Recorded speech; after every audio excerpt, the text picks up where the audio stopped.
the reality is you need to be good with you. You need a clear understanding of who you are and what it is that you want to try and do out there. And I was never going to get anywhere if I was still in denial about myself or my sexuality, because I was always going to be then having to walk on eggshells or be careful or not be my true self. And so that was the first thing that I had to deal with. And I did it in a public way. I went on this morning and I came out live on TV, and it was quite a big deal for me. But I thought, if I'm going to do it, because a lot of people said, why did you do it in that way? My attitude was, people have followed me for the last few years, and it was a very influential show, but also the audience that was following me, you know, I felt like I've always wanted to give back. I've always liked the idea of having substance and being someone that could share their story and then try and make people understand. This is the We Make Success Happen podcast. This is the We Make Success Happen podcast with Matt Callanan. This next one is an amazing video I was sent about a guy called Matt Callanan. An amazing and inspiring soul who goes by the name of Matt Callanan. This is the We Make Success Happen podcast with Matt Callanan. Hello and welcome to We Make Success Happen podcast. Today with amazing human, Charlie King. Hey, hello. You. I like that, amazing human. And we were kind of deciding before we came on air how we should introduce yourself. This is the $1 million question. I feel like I'm a little bit of jack of all, master of none at times. I've got my finger in so many different pies, but some people may know me off the TV. Some people may follow my fitness stuff. And maybe just as a bit of a familiar face. I rock up all over the place. What would you like to be known for then? I kind of want to have, as I progress, I mean, I love the TV stuff, which is always good. So TV personality is always nice. Yeah. But kind of like entrepreneur / like mogul of some sort. Some sort. Yeah. It's kind of where I want to take my title. Yeah. But in what? I'm not sure just yet. So you could be reality star turned.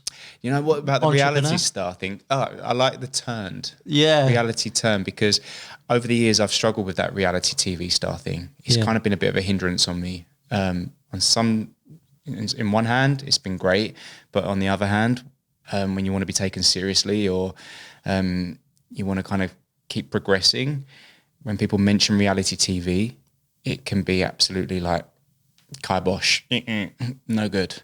Why do you think that is? I think reality TV is a guilty pleasure for a lot of people. But when it comes to especially reality TV stars, it's a very weird game to be in, because all of a sudden you've gone from just being very regular to then being on something very popular for that moment. And then once you're off it, you have this wave of success and financial gain for a moment and people knowing who you are until the next thing hits. And you can get caught up in it. And you end up going to all these amazing events and meeting all these amazing people that you couldn't have even dreamed of meeting. But then it starts to fizzle quite quickly.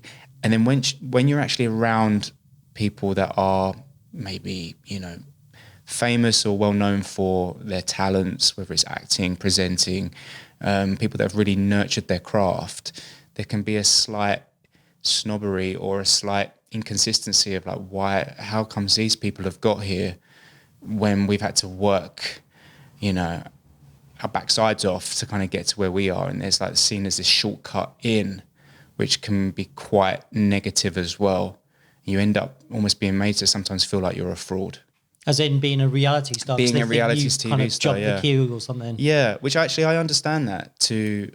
You know, I think about one of my friends actually who was a trained actor and had really put the work in over the years. And there was me, like all of a sudden I was put onto The Only Way is Essex, and I was going to all these amazing events, meeting all these amazing people that he had only would have dreamed of meeting. And I mean, I embraced it and I enjoyed it, but on the same hand, I kind of realised that was quite a bitter pill to swallow. So I understand it. So how did you go from when you kind of talked about like a regular person to suddenly being sort of discovered, and then you're in front of millions of people that kind of know you and think they know you anyway. Yeah, it's very bizarre. I mean, I'd always been quite a quiet guy anyway, and I had a restaurant down in Essex, and that was my path. I thought for a long while. I was there for like 5 years. I enjoyed having a business. That was my purpose every day. Very structured, routine-y, but also I got to meet a lot of my local community, and I had my goals within that to kind of make sure that my eatery was the best in the area, whether that was in the hygiene scores to making sure that I was doing the outside catering for the local authorities, the local mayor, big events in Southend, which was where it was based. And I did it, and they were my goals. So then to kind of then go from that, where I was in my own little world, to then go on this huge TV show. And The Only Way is Essex was one of the first of its kind. The interest in that show, the viewership, it was on twice a week when it first started.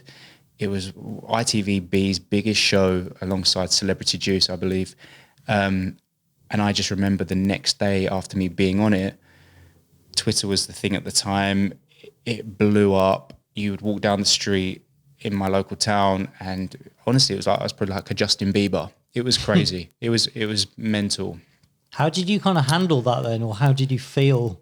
Yeah, I mean, I think if I look back now, I actually asked that question myself, because there was no preparing for it, and nothing can compare to what that's like from being just seen as maybe someone that might know you from the gym or in your restaurant or something, to then literally everyone having an opinion on you or watching how you're being portrayed in a reality TV show. And at the time, nobody could really work out if The Only Way is Essex was real life, was it scripted, what was this? And I think that's kind of what led to so much curiosity and interest into the show itself, that genre of TV, and the cast.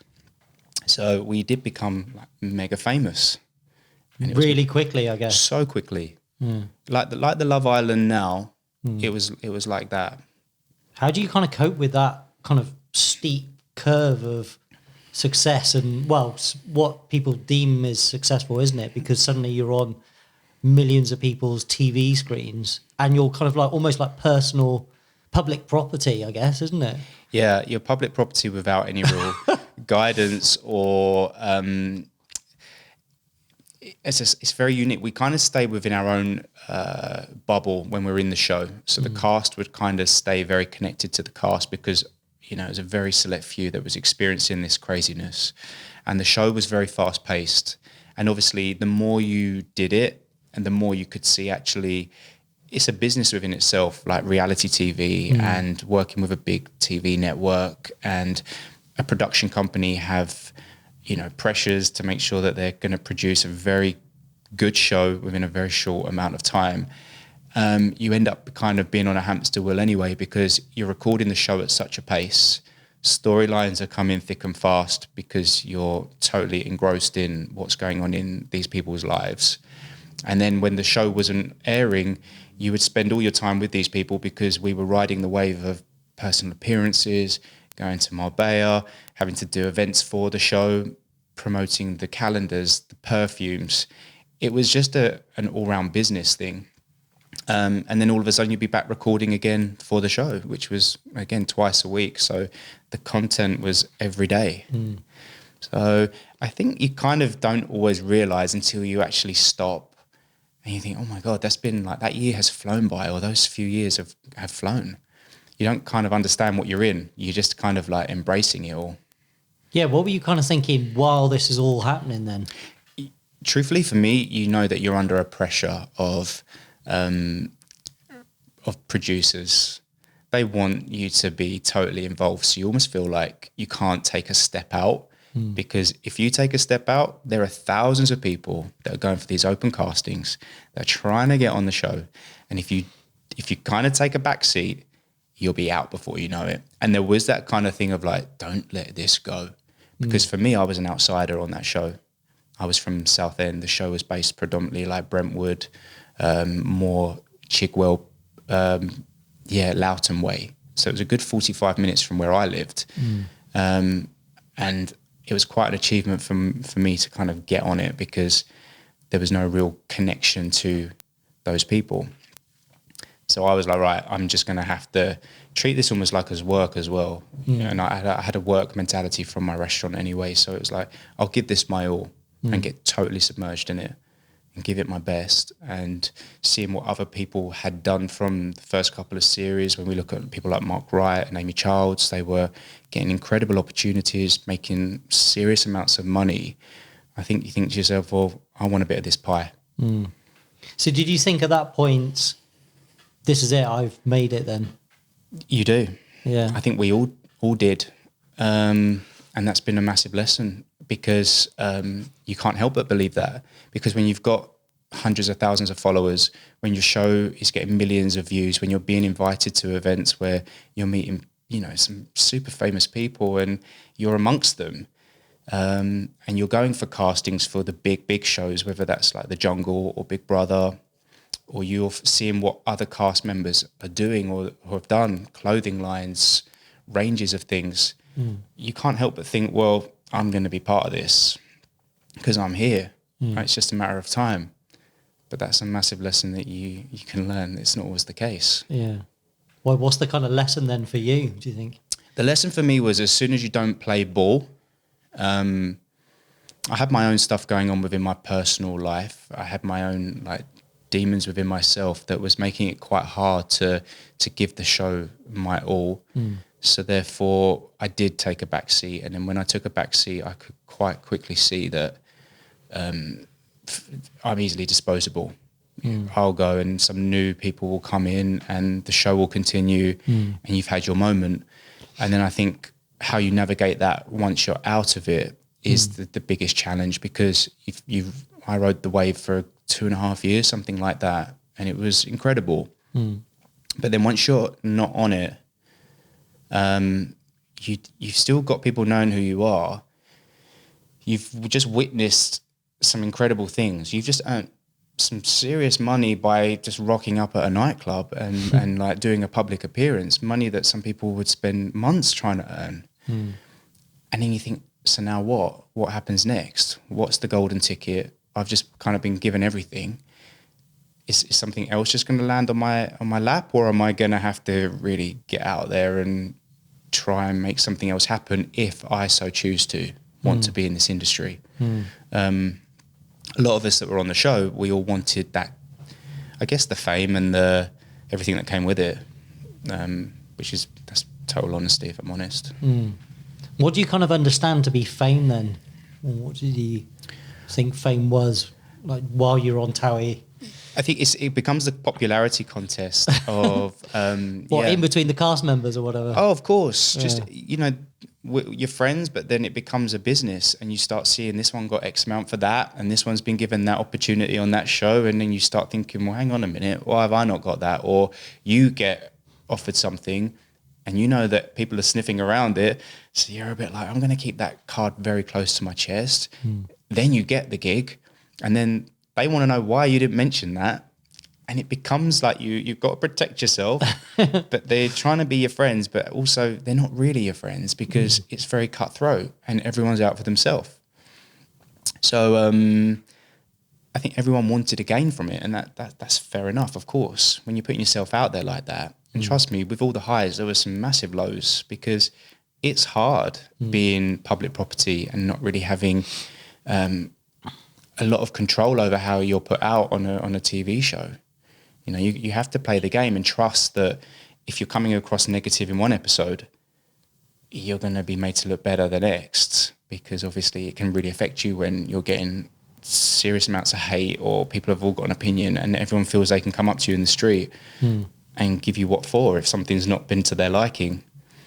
That was a challenge. So when you were running your restaurant then, did you think, I'm going to be in the restaurant business for the rest of my life or another 10 years? Or it was definitely something that I gave my all, and I thought that it would be something that was part of my future.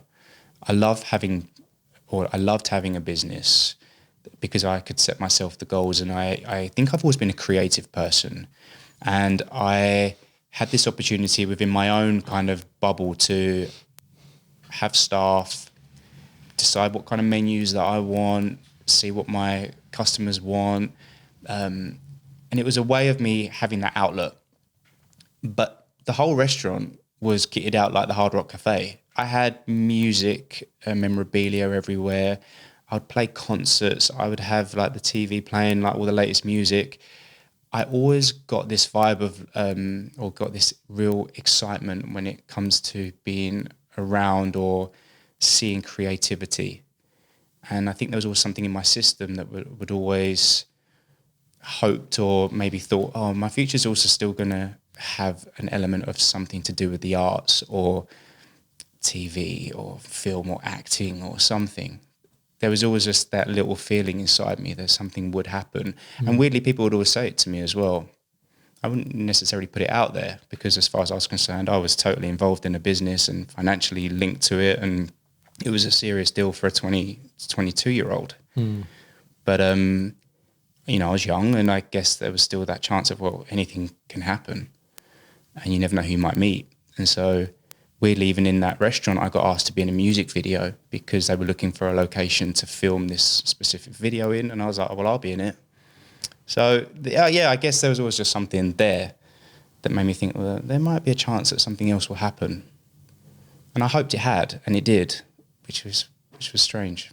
Yeah, because how did you actually get the position with Towie then? Was it an open casting you went to, or did someone see you at the restaurant? How did it all It was the restaurant. So we have a lot to be thankful for because they were branching the show out. It already hit for series 1 and 2, and it was doing very, very well. And I think that they were looking at kind of expanding because they were making it seem like Essex was a very small place, and obviously Essex is massive. It's a big county. And their locations team were looking at restaurants, cafes, bars, whatever, to film the showing because a lot of the scenes were set in that environment. And they rocked up and they asked to speak to the owner, and I just rocked up in my own, you know, I had a nice car at the time, and I guess in my own little way, I was living the Towie lifestyle. And they took an interest in me, and originally it was all about the location to film in. And then they kind of kept in touch with me, and I think that, yeah, I was interesting for them because they could see I was different and different in the sense of they were portraying like stereotypical Essex, you know, a little bit all about Marbella and fake tan at the time and fed jazzles and all that kind of stuff. And then there was me, like I was young, but I had a business and I was working hard and I understood a lot about many different things, and I still had a massive personal journey to go on.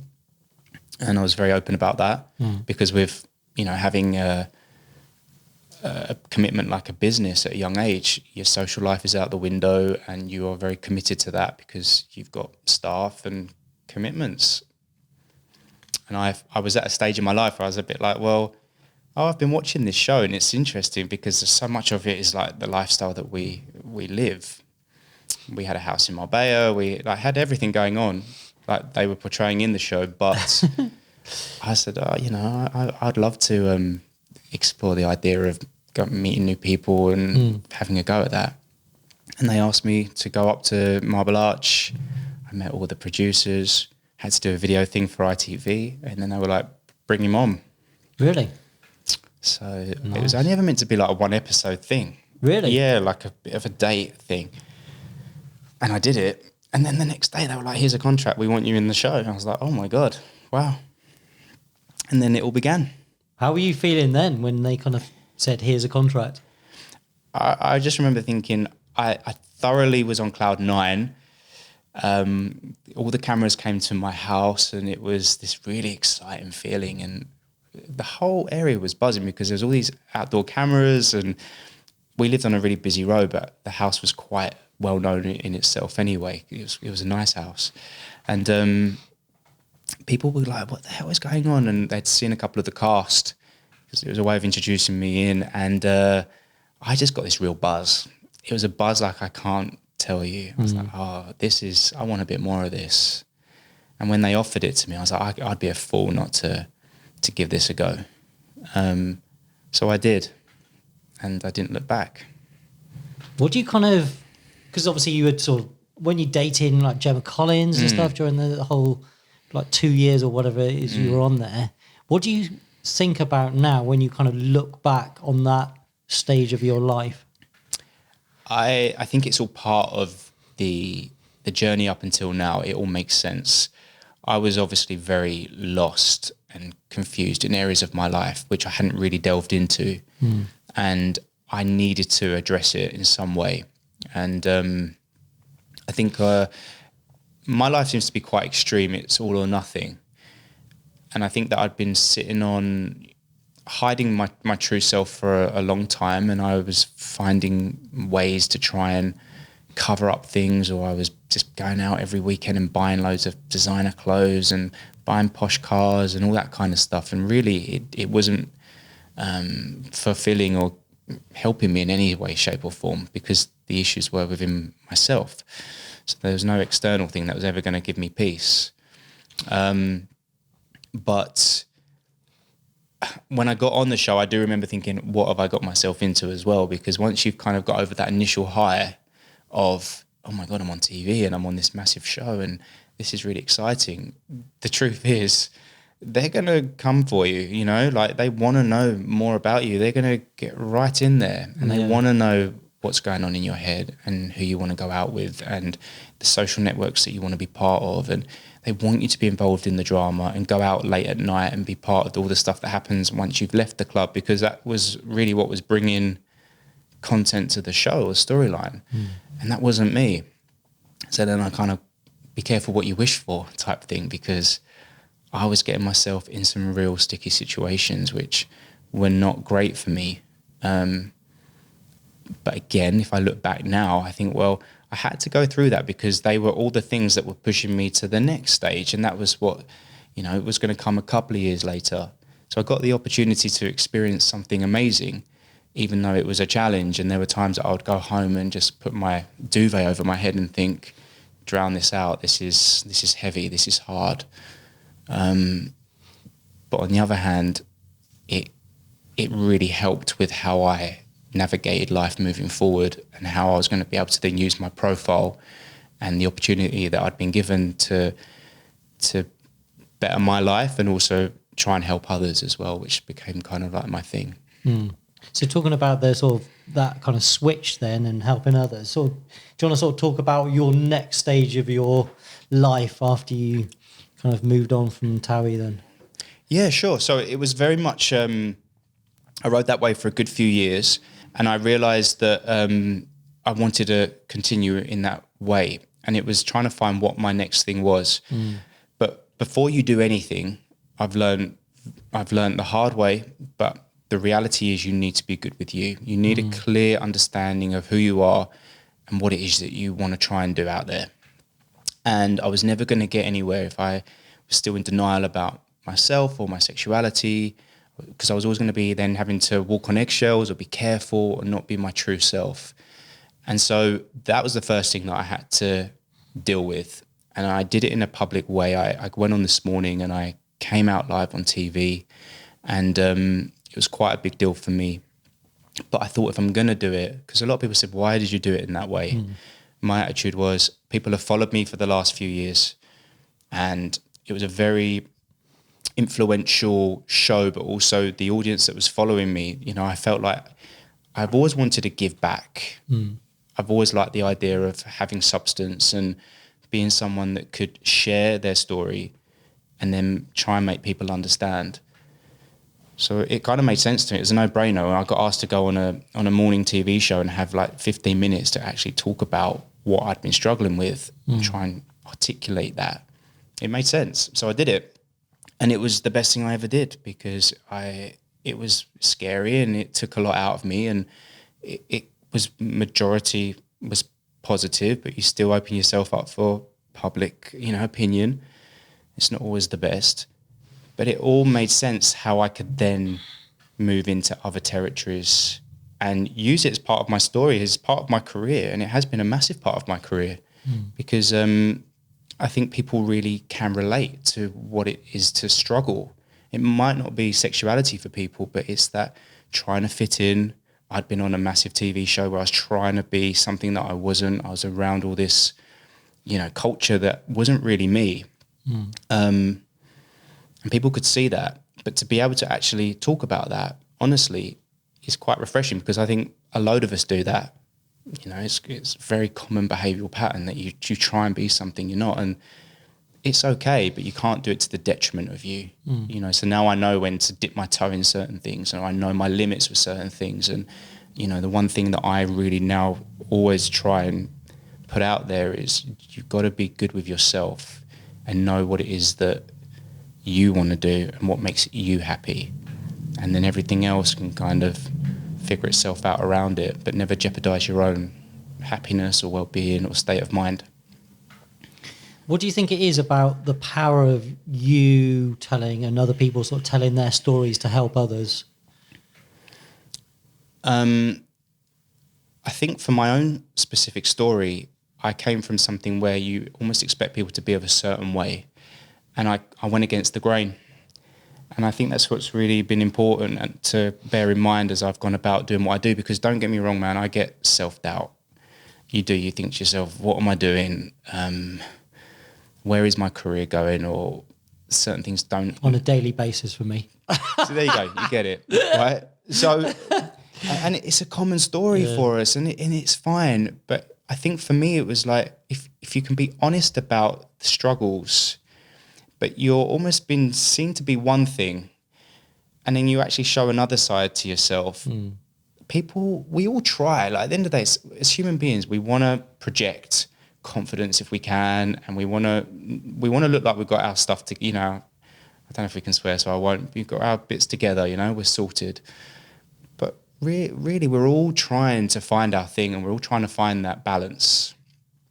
And so I think when people can look a certain way or be part of something that looks ever so glamorous and sort of porcelain china type thing, and then you actually expose some of the cracks, you're like, okay, we're only human after all, and so therefore it's okay to show a side to you that necessarily you don't always think of or see.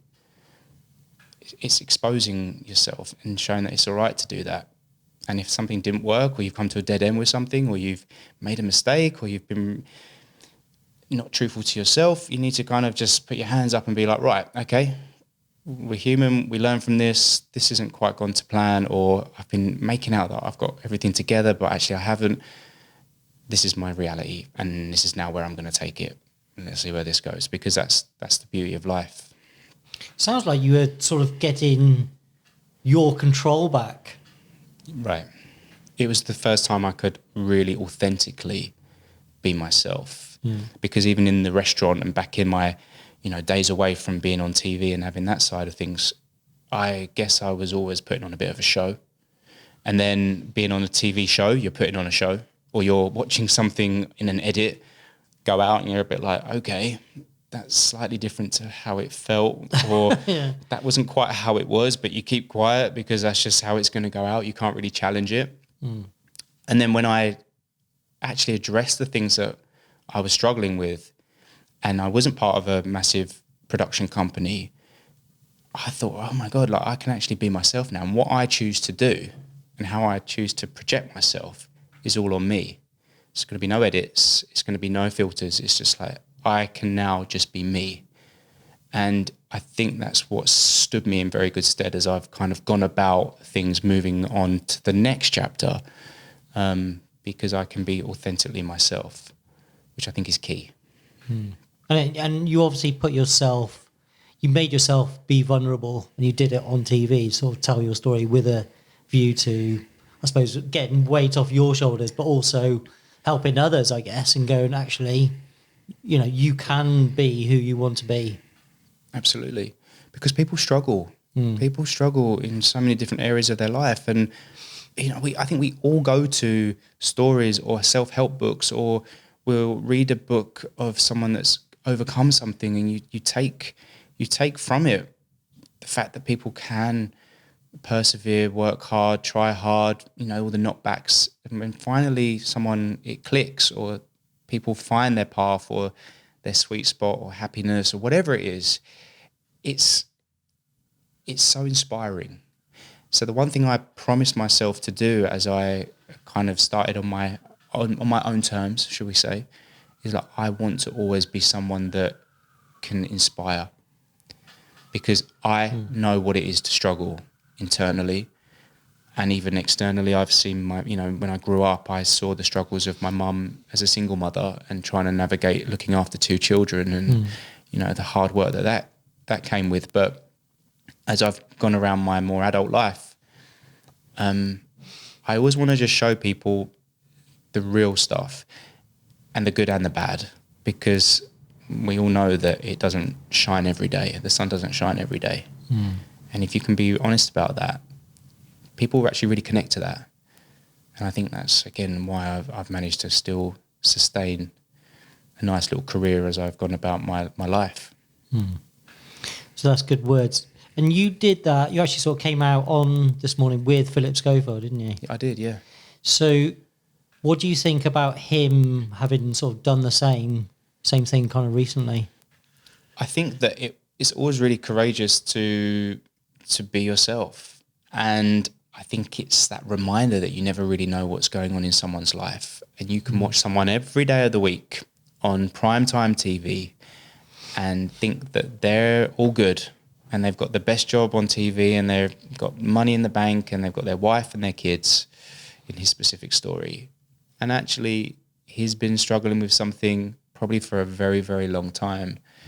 And it's just that reminder of you never know what anyone's struggling with. And it also highlights the fact that, because I did quite a lot of talking about it on news outlets and things like that. People were saying it's still sad in this day and age that people have to come out.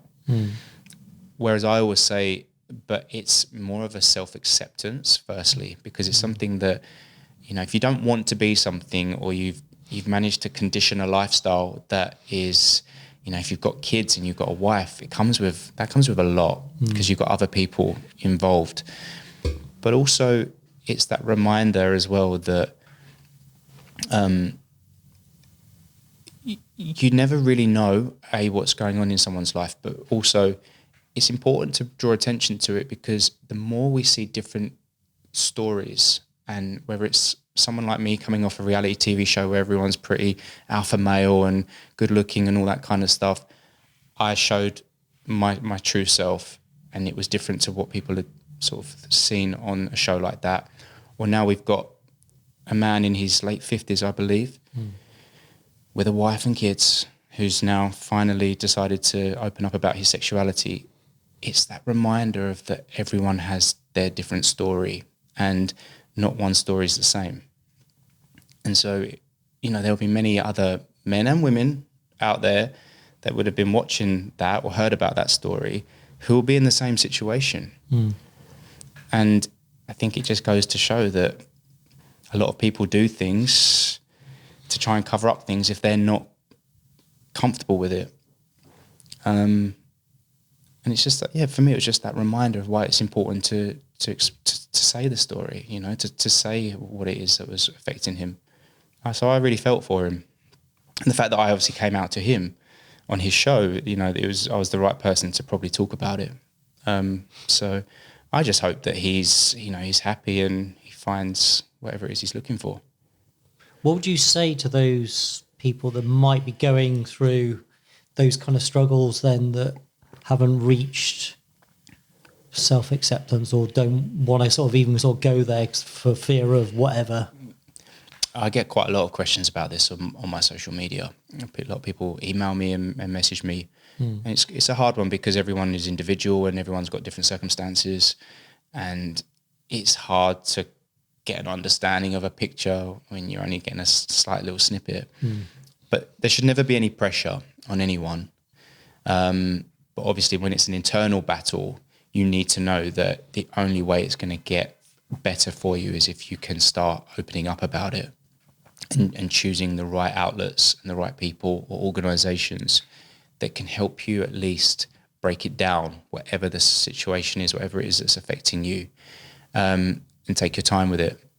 It doesn't have to be anything, majorly a grand statement or anything too dramatic in your own life. It can just be something that you slowly try to understand, and then build up the tools and the support around you, or the support within your own self, that you've got to address something and this is how you're going to deal with it. But you need a good, clear understanding first. You know, a lot of people get themselves in such a mess. That's when, you know, it can get into very dicey territory with mental health and how people feel and depression and things like that. But nothing beats talking, communicating. I used the Samaritans a lot, and they were great because they don't really give you the advice, but you speak to them and you let it out, and it's an outlet to kind of just clear whatever's going on in your mind. And sometimes you actually get off the phone and you're like, I've kind of found the answer within that. And it just felt better. Just through talking it out, sort of thing. Just talking it out, because, you know, it's like if you're laying in bed at night, you might be laying in bed next to someone and you might be like living a lie or something like that, or whatever it is, you know, financially difficult situations or whatever it is, lots of different situations. It's like your brain and your head, it becomes like, it's cloudy, isn't it? And you don't know how to clear the clouds. And as soon as you start actually breaking it down or writing things down or something like that, it's like, actually, I can deal with this first, or this will be the first port of call for that, and then we'll deal with that, and then hopefully that will then calm that thing down, and then you just find that way of navigating it. I use that word a lot, navigate. Navigate, yeah. Why does it mean? I think because I think that we're here to navigate. I think that it's a way of, it's trial and error, and also it's trying to find your path. And as we know, without it being cliche or cringy, it's like, we know that there's going to be so many obstacles and dead ends and issues that come along the way. And it's how we deal with that. It's how we find the tools and the mindset and the attitude to overcome these things, to ultimately live a happy, well-balanced life. Because I think that's what we all want, isn't it, really? Like that, we want to be happy. So now that you've got, I guess, a bit more wisdom and a bit more, a few years older. Yes. What kind of tools and what have you found is the best way to navigate life then? I think nothing has taken away from me, like working hard when it comes to anything really is what is key. It's having goals. Goals are really important. And it doesn't have to be necessary to be a multi-millionaire or drive a Ferrari and all that kind of stuff. But it's having those individual goals that are going to make you hungry for something, to want to get up and work hard. And that could be, obviously, I work in the fitness industry as well. It could be when I'm working with clients that are they want a specific look. And I'm trying to explain to them that them having burgers and fries is not going to help if you want to achieve that. And this is how we break it down. But ultimately, nothing beats having that kind of drive to want to change something, to do something, to progress, to better yourself. Or if you're, part of a family unit, to improve the lives of others around you or something like that. I think that if you've got that mentality, that's a winner for me. And that's something that I think there's no greater feeling than working hard and striving for something and then feeling really good when it happens, or you see a result of something or a byproduct of working hard. I love that. What are your kind of goals at the moment then? This is $1 million question for me, because I'm 34 now and I've had an amazing sort of almost 10 years doing what I've been doing. But trying to figure out where and what I do next is quite tricky for me, because I'm always a bit conflicted. I love just the simple life. I really do. I love beach life and not really material anymore. I really experienced the materialistic life firsthand, and it was amazing. But again, it didn't really bring happiness. And then on the aftermath of my family breaking down and kind of things not being what they were, I realised that it really doesn't matter what car is out on the drive, or if you've got a big house with electric gates and all of that. It's lovely to have, don't get me wrong, and I'm very blessed that I got to experience that in my early 20s through my family. But as I'm sort of a solo guy now, living in London in a little apartment, I realised that all that stuff is not really important. It's nice if it's there, or if I can get the opportunity to drive a nice car, lovely, but that's not my goal. But what I would like to do now is try and find a way of bringing all the elements that really make me feel alive, which is ultimately I love helping people. I love helping people and using my story and using some of the real gifts that I think I do have as a person, being able to sit here and articulate things and be honest and open and draw upon life experience, have a head about me from knowing what business is all about. It's trying to find a thing or a way to put that all into one package to then, truthfully, we all need to make money. We all need to have a level of lifestyle that we want. For me, it's now trying to find ways that I can incorporate all these things so that there's a goal within that, but what the actual goal is, I don't know. It's like I never stop pushing forward. I'm a little bit quite like, I'm focused. I'm a focused guy. I always try and tick the boxes every day. And that's whether I'm training clients and I want to put them through something which I've built, whether I'm programming something or trying to test them is almost like a test for me as well, because I'm pushing people and seeing what my capabilities are as someone to use my knowledge and what I've been working on to then pass it on to you, and then seeing how you respond to that and how you feel, or if I get a message that night or the next day saying, oh my God, like I feel my body's never felt like that before, I'm aching, or what can I do to stretch this out? I feel dead.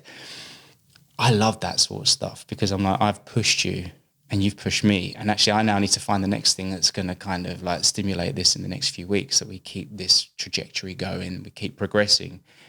So progress is a massive thing. And I think that if I just continue as I am, things will organically fall into place because I'm not shy of hard work and I'm not shy of meeting new people and getting amazing opportunities to like sit on your podcast now and talk. And I don't know, I just think that I have to trust it. You don't always have the answers, but it's how you plant the seeds all around you, sometimes subconsciously. And then something just grows and you're like, oh, like I never knew what this meeting might bring today, you know, or what it might bring. But I'm in it and I'll give you my all and see what happens. And even if nothing happens, it was a great opportunity. And so that's how I try and live. And I always try and say that to people around me that might be struggling, because obviously being a fitness trainer, you become like a therapist as well. I've just enrolled on a life coach course, actually. Yeah. Who with? With the company that I work with is called Train Fitness. And so they offer courses for different people, like especially within the fitness realm. And because I do so much of that anyway, I thought I'm going to study this a little bit. It's only a short course, but it's a way of me starting to see if that might trigger something, because without you realizing, and the kind of nature of the person I am, I'm very open, and therefore it seems to create a safe space for people to be open with me. And I think it's really beneficial. It all goes hand in hand.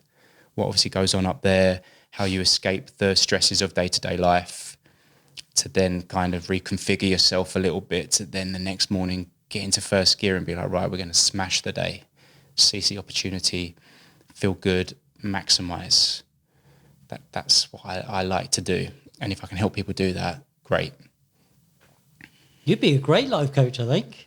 You've got great experience. You've got good life stories. Yeah, I think... you've been through some sort of tough times and come out the other side.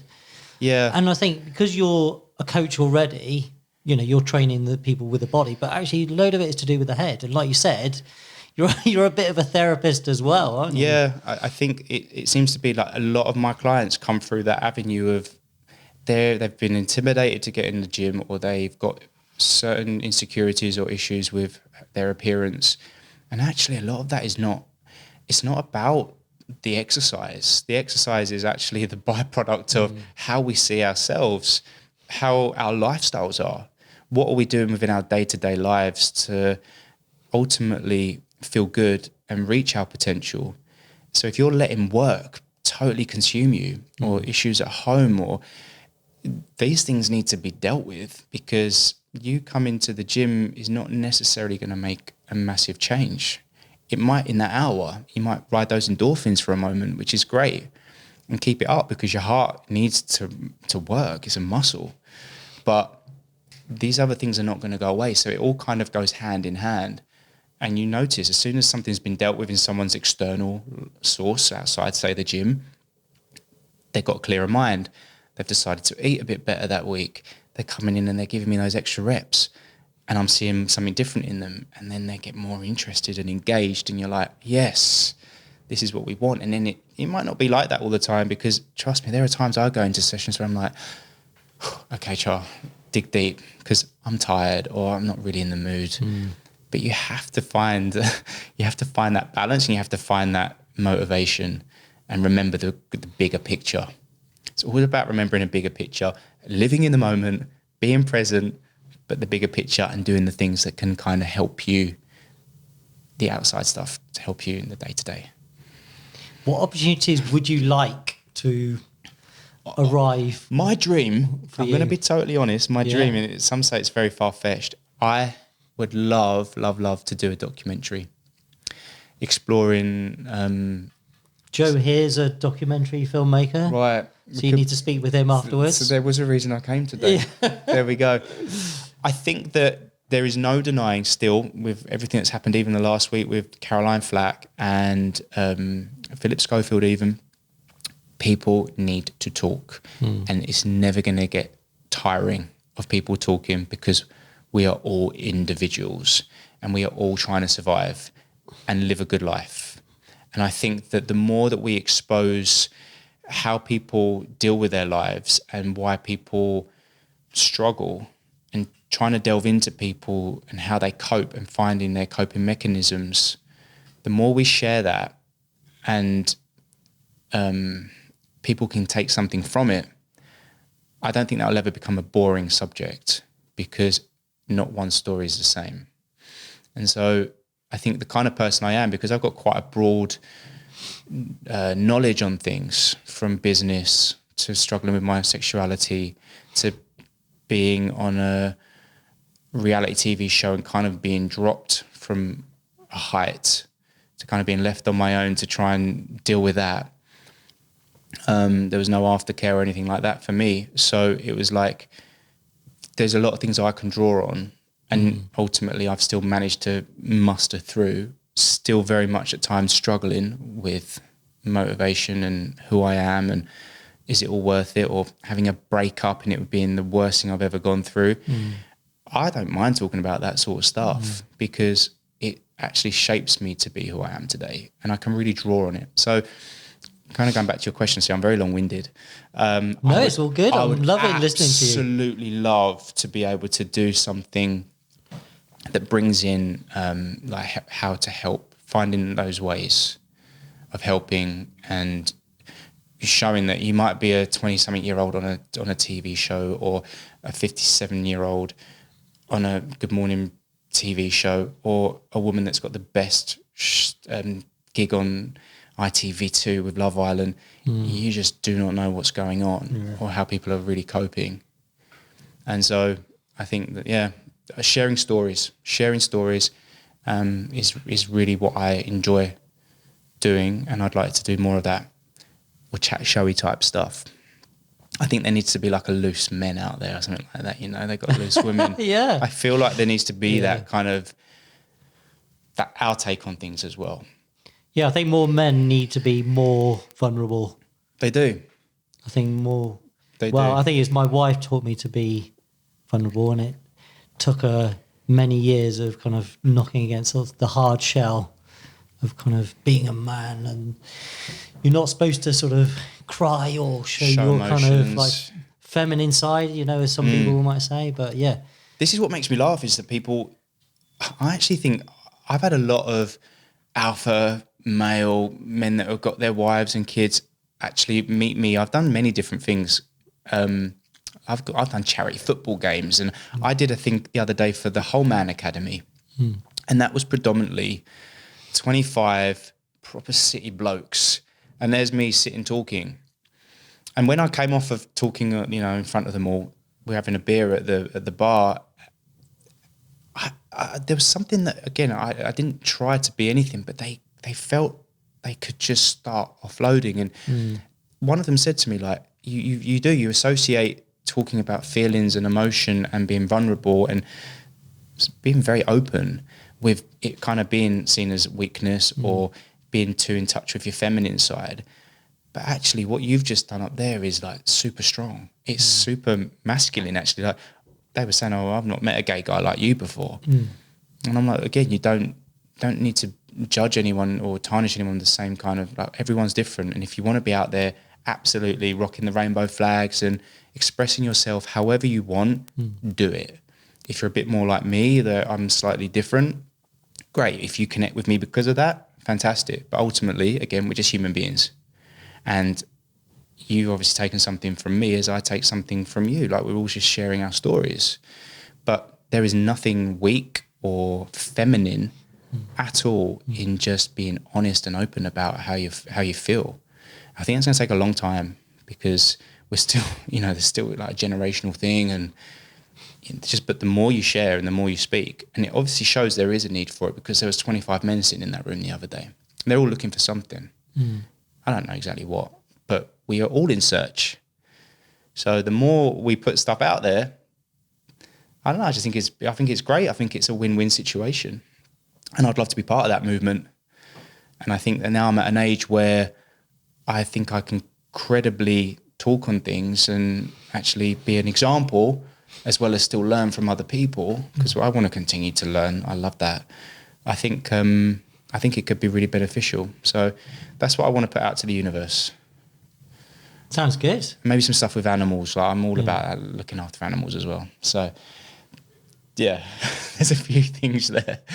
Well, as you were saying it, I was thinking loose men helping you navigate life with Charlie King. Yeah. You've got your pitch right there, haven't you? Let's pitch it. Let's do something with it. I'd love to take a few people. I'd like to actually just join people on the journey. Like, I think that I did part of Gemma's show, Gemma Collins' show, Diva. Last year we went to LA. And I just love kind of being, I was part of her journey, but she was out there trying new different things. And, she's trying to deal with weight loss at the time, or whatever it was. It's quite a common thing with her. And she was going to meet different people in different groups of organisations and trying different diets, and some of the stuff I didn't agree with. But there's nothing quite like being with someone or being with a little army of people and being like, right, we're going to go and try this today. We're going to go and do that.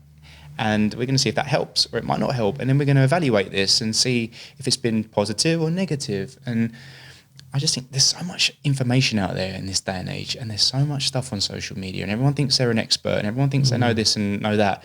Actually, it's all very simple stuff. It doesn't actually have to be as complicated as what people make out. Or you'll go on Instagram, especially in the fitness game, and you see people doing some crazy stuff, and they're putting out their workouts online. And I look as a trainer and I'm like, this is really complicated. And this isn't really going to make any blind bit of difference. You look good doing it, and obviously you're enjoying showing your skills. But to Joe Blogs over there that might watch that, actually, if anything, that's going to alienate, because you're not going to be able to do a one-handed press up. And doing a one-handed press up isn't really that beneficial, if I'm totally honest. So let's just cut it, really, and let's just go back to some basic stuff. And I think that would be something that I'd like to share as well. Nothing just beats like getting a good sweat on, getting a good pump on, watching your diet, making some good choices, having a well-balanced life. If you're sad, deal with it, work on it. And when you're happy, embrace it and enjoy it, because sad times will come again. That's just how it all goes. But there's a film called Call Me By Your Name. I don't know if you ever saw it. But at the end of the film, they say the dad is talking to his son, and the son's gone through a heartbreak. And the dad says something like, all this turmoil that you're feeling right now, all this emotion, all the amazing things you've just had happen, and now you're sitting here in despair, embrace it all, because it's living. And when you're not feeling, you're not living. And I think that was something that's always really stuck by me from watching that film, is like, you have to really embrace all of this stuff, because it's life. And it's pretty amazing. So, great out there. I like that. Yeah, we couldn't finish on that, could we? That was a great out. What do you think the keys are to happiness then, kind of leading on from that? The keys to happiness, I think, is balance. I think balance is key. I think it takes being honest and authentic And that can be, that creates a happiness for me. I think if you can be honest with yourself and think, you know what, I'm actually really trying. I'm really trying. Might not get it right, but I'm trying and I'm progressing. And I've got some amazing things around me, and you know the positive things around you. To me, that's happiness. Just to have that feeling, I think is great. I think when you start lying to yourself and being like, actually, I'm not really putting any effort in, and I'm not doing this, and I'm not doing that, and I'm not meeting any potential because I'm not really trying, then I think, well, then you got to reevaluate the situation. But I think if you can really look at something and think, well, I'm trying, and giving it my best, and utilising my tools, and being a good person, then that's happiness for me anyway. And what does success mean to you? Because I guess success probably meant something different when you were, in your early 20s to where you are now. Yeah. Success, it's the ongoing thing for me. If I think about what success is, I used to base it on popularity or being like structured in the caste tier of like A to D, or being like seen as relevant and famous and all of that. But now it's not. I think success is, I get the best form of success, when I said earlier, is when I help someone. And it's been a bit of a two-way thing where you've collaborated and you've collided with someone and you've made something happen.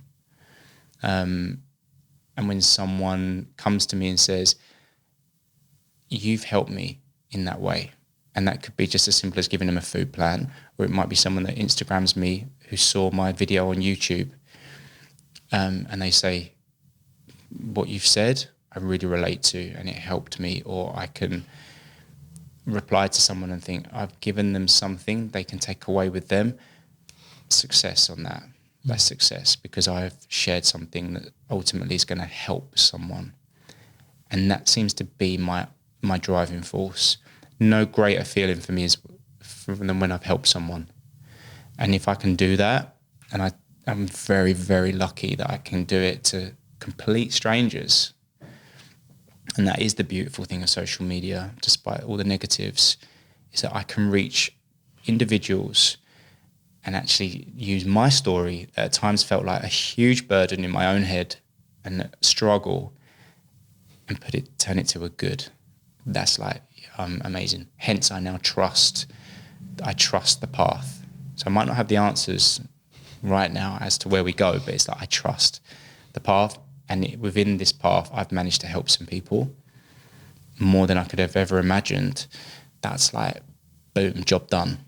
And let's continue doing that. And it might not always be about sexuality. It might be, business side, or when I embark on a family and all that kind of stuff. Like, we've only just begun, really.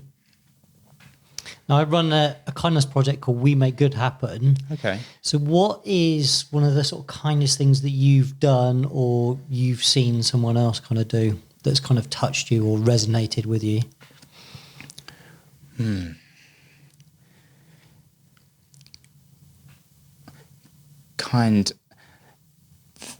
I've actually witnessed quite a lot of kindness, which is lovely. The one thing I think is truly valuable and special is when someone gives their time for something, because I think that is the most valuable thing we have. And when someone goes out their way to spend their time trying to benefit someone or something else. And my mum she owns care homes for the elderly, and some of the residents have got dementia, and I actually worked there way back in the day.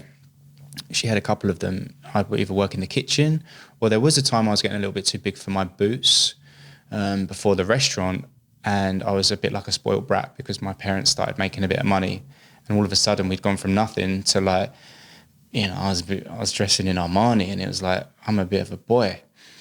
And I smashed the car up, and I was a bit like, well, when am I getting my next car? It was ridiculous. And my mum was like, you're going to go and clean at the care home. You're going to go and be on the domestic trolley. And I had to go and clean in a care home, and it was horrendous. But I saw a lot. At the time, it all planted the seeds of like kindness, because I would see people go in to talk to the residents or go and give their time, whether it's doing the tea trolley or sitting there doing the knitting with someone or hearing an elderly person's story. And I used to sit and watch these people, and they were doing it out of the goodness of their heart, because it was really important to make that person feel special, or sit and actually give them their time and have that cup of tea with them. And so therefore, I realised how important that was. And I've taken that. I remember it now, hence I still talk about it, is because I never underestimate the importance of giving someone your time that might just need it. So that's kindness in itself for me, is when you can just be a support to someone. And I always try.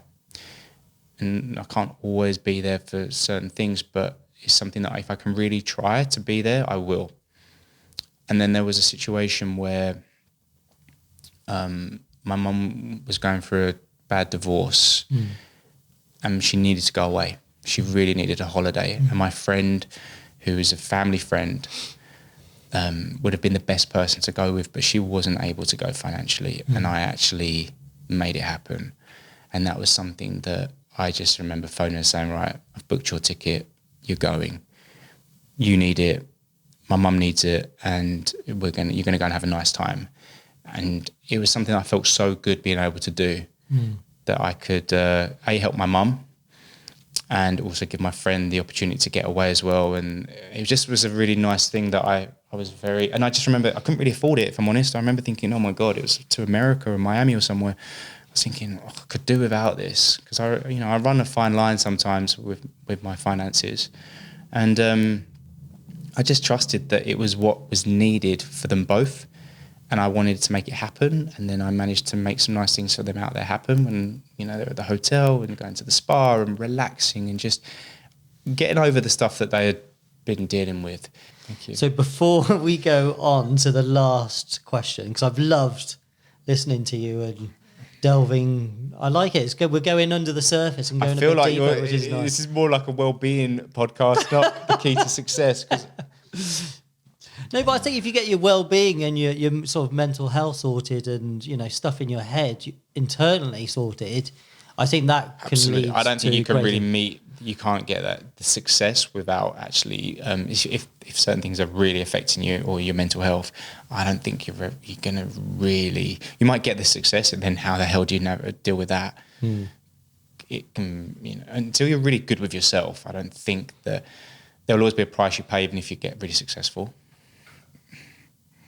So where can people find out about you online then? I'm all over the place. I'm obviously Instagram is a massive one for us. So I'm Charlie King 85 on the Instagram. I'm on Twitter with the same handle.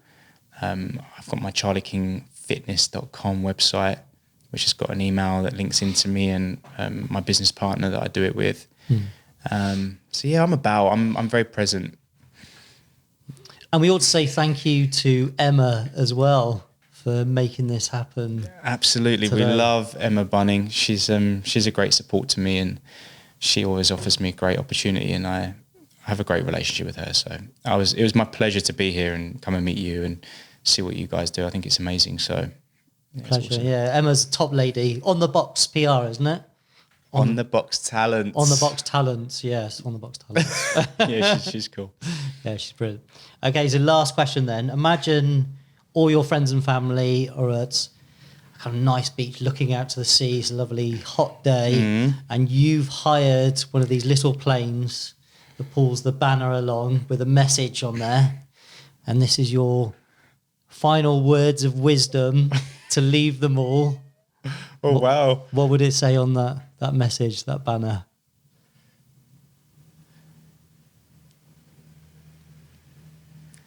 Don't waste time. Be happy. It's deep. Yeah. It's profound. Honestly, time is everything. Don't waste it. If you've got the luxury of time, well, actually, we don't have the luxury of time, do we? So I think time, and we want to be happy, and we've got to strive for that. So I feel like I'm going off on my waffle again, so I'm going to shut up. It's been amazing to chat to you. Charlie King. Likewise. Thank you awesome so human. much. Thank you. Thank you. Hooray!